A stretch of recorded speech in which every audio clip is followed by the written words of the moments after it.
In June 2019, I took to the road to ask people from all over the country about their dreams. I thought I would be learning about them, but I'm also learning about myself. Join me and see what you find out about yourself as you listen to other people answer the 3 dream questions. I had no money.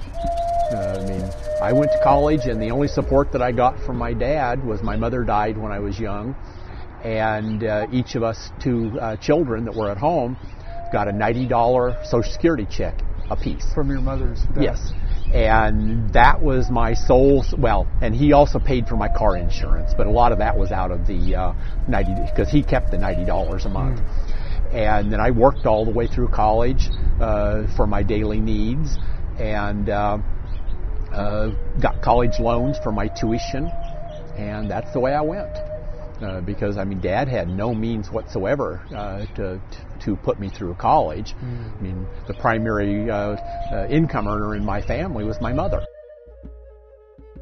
This is Errol, and he's agreed to answer the 3 dream questions. Are you ready to go? I am. Okay.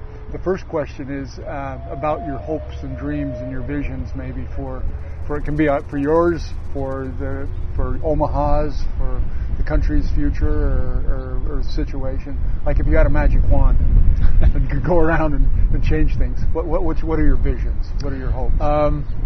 Well, for myself, I would pretty much like to continue the life that I'm living now. I travel a little bit. I do a lot of volunteer work.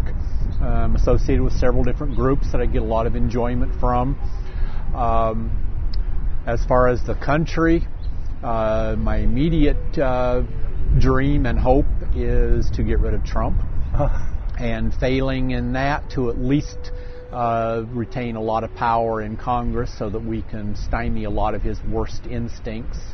I honestly am not sure this country and the world can survive another 6 years of Donald Trump. He is doing so much damage.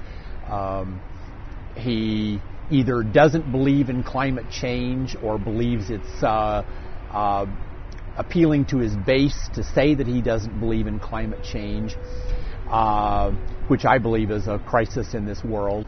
But, when you stop and think about how much the social safety net has done for the poor and even the middle class, if that's decimated, the cities could become absolutely unlivable.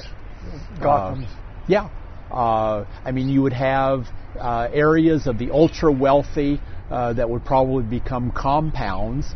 Look at Brazil. Brazil is one of the most, if not the most, unequal country in the world. And their rich have to live in these compounds. They travel by helicopter because they're terrified of getting kidnapped and held for ransom. And I'm not sure this country would ever devolve quite that much, but I think it could devolve enough that the wealthy would hide behind gated communities and almost become a police state because when the poor are desperate, they're going to commit crimes. If nothing else, just to feed themselves and their children. As you were growing up, you probably had goals and hopes and stuff like that. Do you remember some of those, and how have they changed? Other than my dream of being a doctor when I was young, I don't really remember any hopes and dreams. I lived a very sheltered, rural life. I received very little information about the outside world. This was in western Nebraska? Western Nebraska, almost exactly 300 miles west of here. We got our local newspaper. I shouldn't say, it was the big city newspaper of North Platte, which had about 20,000 people. And I don't even really remember reading that. I rarely watched the evening news. We took no magazines. And so my worldview was extremely limited to basically non-existent. And I'm not sure dreams ever really entered into my thinking. I knew I didn't like being on the ranch. Some of those duties on the ranch, as we were talking last night, were it was quite a bit for a kid. Yeah. So it wasn't until I discovered this small business college in Rapid City, South Dakota that offered an accounting degree. It's only 300 miles from home, and they had a student body of somewhere around 700, class size of around 20, and I thought that would just be ideal.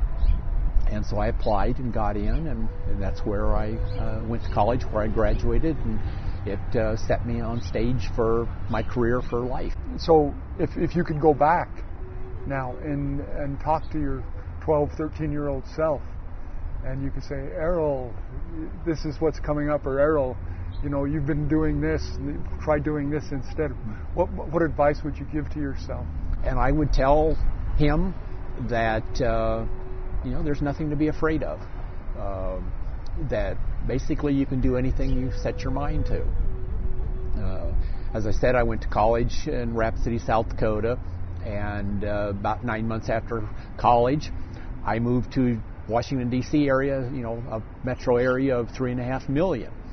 I didn't know a soul. Well, I knew peripherally one college friend, but I won't say a friend, acquaintance. And that was the only person I knew out there. And yet I moved out there, and I was scared to death, but I survived. And then 2.5 years later, I moved to San Francisco, which, even though it was about the same size city as Washington, D.C., both city proper and the metro area, it had the feel of a much larger city. Yeah. And I survived and thrived there. And then I moved back to D.C. and lived there for 30 years. And when it came time to retire, I made the decision, for a number of personal reasons, to move to Omaha. And it's been great for me. But that 12-year-old boy could no more have conceived of that than flying to the moon. You understand that this is going to be a motivational thing to maybe some young people, because there are some young people that are following this.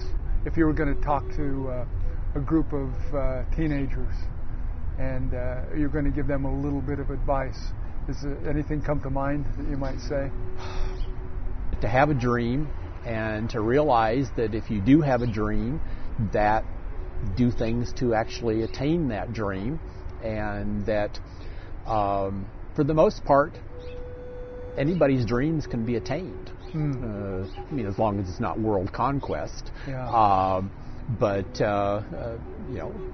you have to set goals to attain those dreams, and you have to move towards those goals and do what's necessary. Get the college education or the technical training or whatever that you need to attain those goals.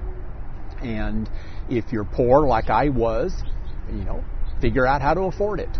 Whether it's a scholarship or whether it's student loans or a grant or whatever, that there are ways to do it.